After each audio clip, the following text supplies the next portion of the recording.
নমস্কাৰ সকলোকে স্বাগতম জনাইছো আজি লৈ আইছো আমি আন এটা recruitment medical and health recruitment এটা ওলাইছে ইয়াত বহুকেটা পদ খালি হৈছে ইয়াত যি সকল ইয়াৰ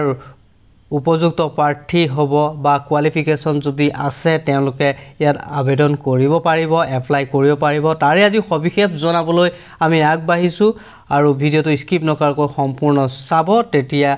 সবিশেষ গম পাব স্কিপ কৰিলে হয়তো কিছুমান ক্ষেত্ৰত বুজি নাপালে অসুবিধা হ'ব সেইবাবে ৰিক্ৰুটমেন্ট অহা ভিডিওসমূহ সম্পূৰ্ণ ভালদৰে চালে সকলো কথা বুজি পোৱা যাব তেন্তে আজিৰ ভিডিওটো আমি সোনকালে আৰম্ভ কৰি দিছো লাইক এটা কৰি দিব ৰিক্ৰুটমেন্টটো মেডিকেল এণ্ড হেলথ ৰিক্ৰুটমেন্ট বৰ্ডৰ পৰা আহিছে 400টা পদ খালি আছে আৰু ইয়াৰ এপ্লাই 4 তাৰিখৰ পৰা আৰম্ভ হ'ব লাষ্ট ডেট ইয়াত দেখা পাইছে লাষ্ট ডেট আছে 20/10/24 গতিকে 20 তাৰিখলৈকে সময় আছে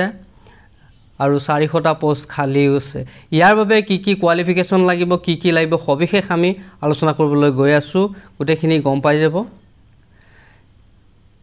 পোষ্টৰ নাম হৈছে মেডিকেল এণ্ড হেলথ অফিচাৰ 400টা পোষ্ট ইয়াত ওবিসিৰ আনৰিজাৰ্ভৰ আছে 174টা ওবিসি এমওবিসিৰ আছে 108টা এসসি আছে 28টা টিপি আছে 60টা এসটিএইচৰ আছে 30টা আৰু ডিপাৰ্টমেন্টৰ নামটো কলোৱে হেলথ এণ্ড ফ্যামিলি ওয়েলফেয়াৰ ডিপাৰ্টমেন্টৰ পৰা আহিছে ইয়াত পে দিয়া আছে অৰ্থাৎ দৰমহাৰ দিয়া আছে 30ৰ পৰা 1,10,000 পৰ্যন্ত দিয়া আছে গ্ৰেড পে 12,700 ইয়াত এজ লিমিট অলপ বেছিকে আছে 21ৰ পৰা 38 বছৰলৈকে আছে তাৰ পিছত এজ ৰিলেক্সনৰ ক্ষেত্ৰটো ইয়াত কিছুমান ৰেহাই দিয়া হ'ব কেটেগৰি ওয়াইজত যিখিনি 3 বছৰ 5 বছৰ দিয়ে তেনে ধৰ থাকিব কিন্তু ইয়াত হৈছে কি এডুকেশন কোৱালিফিকেশনটো ইয়াত MBBS ডিগ্ৰী লোৱা হ'ব লাগিব তেতিয়াহে তেওঁ ইয়াত এপ্লাই কৰিব পাৰিব MBBS ডিগ্ৰী থকা সকলহে পাৰিব বাকি অন্য কোনো নোৱাৰে আৰু এপ্লিকেশন ফিছৰ ক্ষেত্ৰটো ইয়াত কৈ দিছো এপ্লিকেশন ফিছ আনৰিজাৰ্ভ সকলে 250 টকা দিব লাগিব ওবিসি এমওবিসি এসটি এসসি খিনিয়ে দিব লাগিব 150 টকা আৰু BPL PWD দিব নালাগে এটা এপ্লাই কৰিব হলে অফিচিয়েল ওয়েবসাইটত গৈ পেলাই যেটো MHRB গভৰ্ণমেন্ট অফিচিয়েল ওয়েবসাইট আছে তাত গৈ পেলাই এপ্লাই কৰিব লাগিব